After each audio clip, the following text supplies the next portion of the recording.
Jack opened his eyes. He looked down at his clothes. He was wearing a blue velvet coat, a long vest, and knee-length pants. His shoes were black with shiny buckles. Jack looked up at Annie and burst out laughing. Her pigtails had changed into thick cigar-shaped curls. She was wearing a pink dress covered with lace and bows. There was a big hoop underneath her skirt to hold it out. The hoop, the skirt, and lots of petticoats were all bunched up around Annie. "You look like you're standing in a basket," said Jack. "You look like an old woman," said Annie. She pointed at Jack's head. Jack reached up and lifted off a black velvet hat.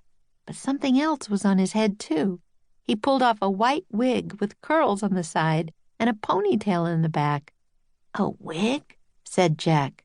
His nose tickled. He sneezed, and a cloud of white powder puffed from his wig. "It's covered in powder. I can't wear this." "Yes, you can," said Annie. "If I have to wear this," she shook her dress, "you have to wear that." "But why are we dressed this way?" asked Jack. "Because we're going to a fancy party in a palace a long time ago," said Annie. "Okay, but where's the palace?" said Jack. Jack and Annie went to the window and looked out. They had landed in a row of trees that lined a cobblestone street. At the far end of the street, glittering horse-drawn coaches were parked outside tall iron gates. "I wonder if the palace is beyond those gates," said Annie, pointing. "I don't know," said Jack. "I wish we had a research book to help us." "Merlin wants us to rely on our wits and talents," said Annie. "Yeah," said Jack, whatever that means. Bells rang in the distance. Bong, bong, bong, bong, bong. "5 bongs," said Annie. "What time's the party?" Jack looked at their invitation and read aloud. 5 o'clock in the evening. "Oh, no, we're going to be late," said Annie. "Put on your wig." Jack crammed his wig back onto his head and put on his hat. He pushed the silver flute and invitation into a deep pocket in his coat. Annie squashed her hoop skirt and squeezed through the opening in the treehouse floor. "It's hard to climb down a rope ladder in this dress," she said. "Be careful, go slow," said Jack. "But we have to hurry," said Annie. She jumped off the ladder and landed on the ground. Jack hurried down the ladder. "You okay?" he asked. "I'm fine," said Annie, standing up. "Just got a little dirty." She brushed off her dress. "Let's ask one of those guys about the palace." She pointed toward the coach drivers outside the iron gates.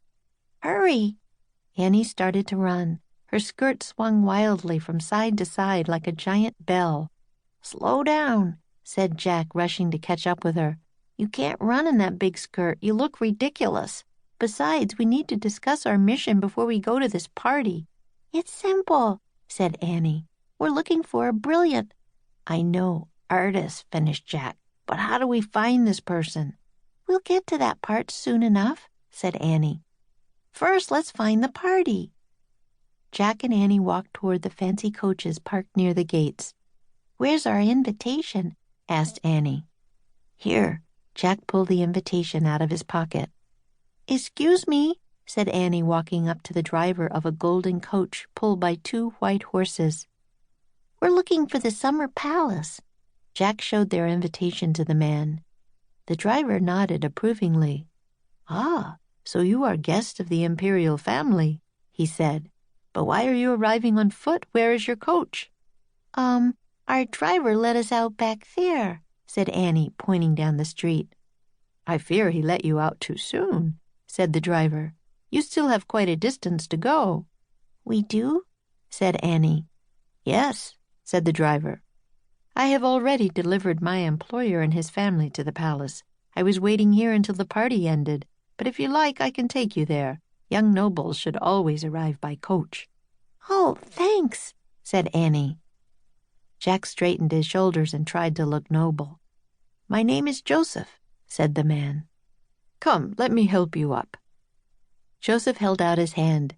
Annie took it, and Joseph helped her up onto a cushioned leather seat. Joseph helped Jack up, too. Then the friendly driver climbed onto a bench behind the milk-white horses. "Wow, I feel like Cinderella going to the ball," Annie said to Jack. Joseph snapped the reins. The horses took off and the guards opened the gates. The coach clattered over the cobblestones into an immense square. The square was bathed in the last light of day. Monks in brown robes strolled around a huge fountain. Soldiers in uniforms rode on horseback. On the far side of the square was a long building.